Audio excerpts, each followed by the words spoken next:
자, 저번 시간에 배운 나머지 여자가 오늘도 쓰이고 있죠.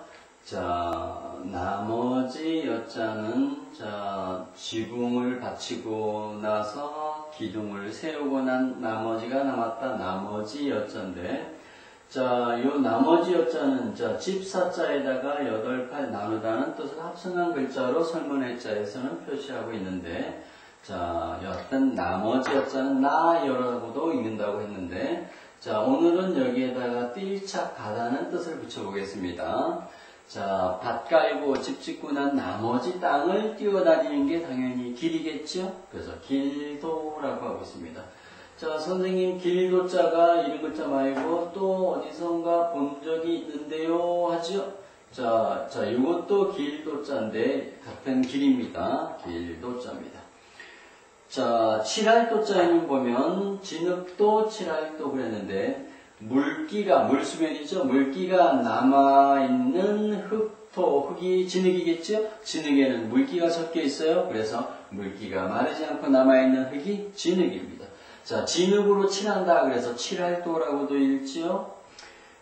그 다음 글자는 창고 창자인데요. 창고 창자는 먹을 식자지요.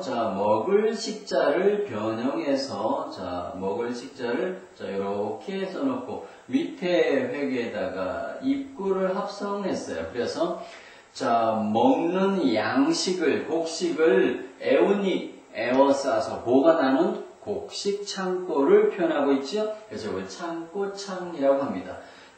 창고 창자를 다시 한번 써볼까요? 창고 창자에다가 물수를 변해 붙이면, 창고처럼 물이 가득 차 있는 곳이 바다겠죠? 그래서 바다창이라고 읽고, 초두를 붙여보면, 풀을 붙여보면, 창고에 모아놓은 풀이 가득 쌓인 풀이 푸르다. 그래서 푸를창이라고 있습니다. 칼도방을 붙여볼게요. 칼도자가 방에 쓰인 획이죠?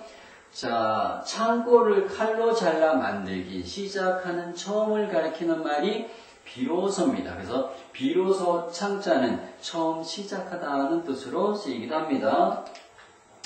들보량 또는 나무다리량이라고 읽기도 하는데요. 물을 건너기 위해서 칼로 나누어 잘라서 나무를 걸쳐 놓은 게 다리다 이렇게 표시하는 글자인데, 나무를 물 위에 걸쳐 놓았어요. 나무를 칼로 잘라서 물 위에 걸쳐 놓은 게 다리겠죠? 그래서 나무다리량, 또 그냥 다리량 이렇게 읽는 글자이기도 하고, 들보량이라고 읽는 것은, 들보는 두 기둥 사이에 얹어 놓은 나무를 들보라고 합니다. 들어서 얹어 놓은 나무다 그래서 들보라고 하죠. 그래서 들보량이라고도 있습니다. 한자 활용을 보면 도중 그랬네요. 길도자에다가 가운데 중자를 쓰고 있죠. 길을 가는 가운데니까 길을 가는 동안이겠죠. 그 다음에 도장 그리면 이제는 칠할도로 읽어야 되겠네요. 칠할도자에다가 장자는 꾸밀 장자인데, 꾸밀 장자는 보면 장할 장자 밑에다가 오디자를 쓰고 있죠. 장한 모습으로 옷으로 꾸며서 꾸밀 장이라고 읽어요. 그래서 칠을 해서 꾸미는 게 도장이겠죠. 그 다음에 도탄 그랬네요. 이제는 진흙도자로 읽어서 숫탄을 쓰고 있는데, 산 언덕 아래에서 불에 구워서 만든 게 숯이다. 숫탄인데, 진흙과 숯이라는 뜻으로도 쓰이지만, 진흙과 숯으로 일하는 사람은 힘든 일을 하게 되죠. 그래서 힘들고 어려운 것을 도탄이라고도 합니다. 창고 그리면, 창고 창자에다가 창고고를 쓰고 있죠. 이 창고고자는 보면 집안에 수레를 보관해 놓는 곳이 창고겠죠. 그래서 창고고 이렇게 읽는 글자이기도 하고, 또 창고는 곶집이라고도 옛날에는 쓰였는데, 곶집창, 곶집고 이렇게 읽어도 관계없습니다. 그 다음에 창파 그랬네요. 이제는 바다창자에다가 물결파자에는 보면 물수변에다가 가죽피를 쓰고 있네요. 자, 물의 맨 그 가죽 표면이 물결이겠죠? 그래서 창파 그리면, 자, 넓은 바다 물결이 창파입니다. 자, 그 다음에 창공 그러면, 자, 푸를 창자에다가 하늘 공자를 쓰고 있는데, 이 하늘 공자는 원래는 비일 공자, 텅 비어있다는 뜻이죠?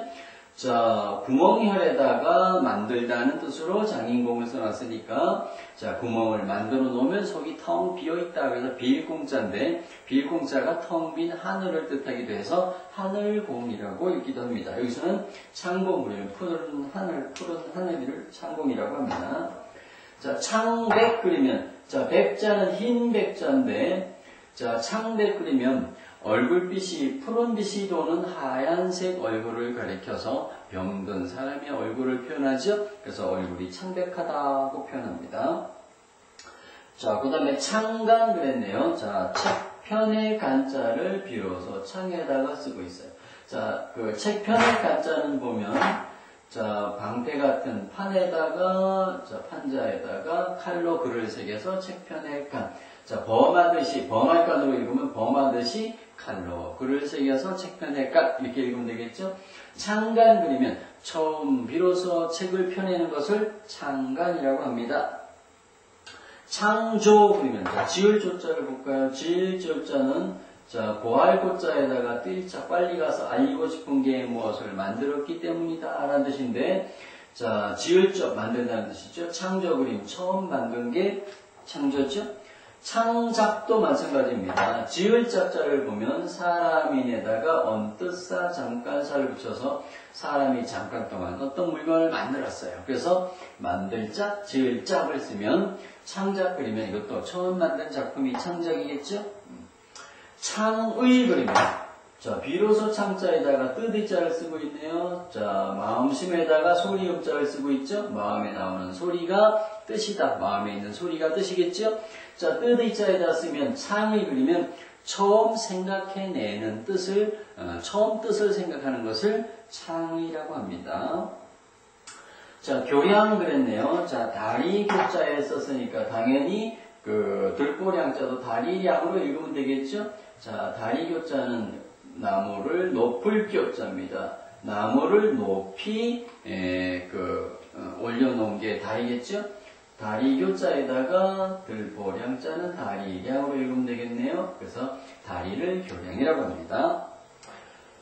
자, 그 다음에 사자성어를 볼까요? 자, 사자성어에는 보면 양상문자라고 나와 있네요. 자, 들보, 여기서는 들보라고 읽어야 되겠죠? 들보 위상자, 들보 위에, 자, 군자는, 자, 임금 군자에다가 아들자를 써서 임금 아들이라는 뜻이 아니고 군자는 많이 배워서 덕이 있는 사람을 군자라고 합니다. 그런데 양상군자 그리면 들보 위에 기어다니는 군자라는 뜻인데, 자, 그 지붕 바로 밑에 기둥을 받친 들보인데, 들보 중에서 가장 큰 들보를 대들보라고도 하죠. 그런데 이 들보 위를 옛날에는 도둑들이 기어다니기도 하고 생쥐들이 기어다니기도 했어요. 그래서 자, 이 들보 위에 군자라고 하면, 자, 도둑이나 쥐를 뜻하는 말인데, 도둑이나 쥐는 사람에게 도움이 안 되고 해를 끼치는 것이기 때문에,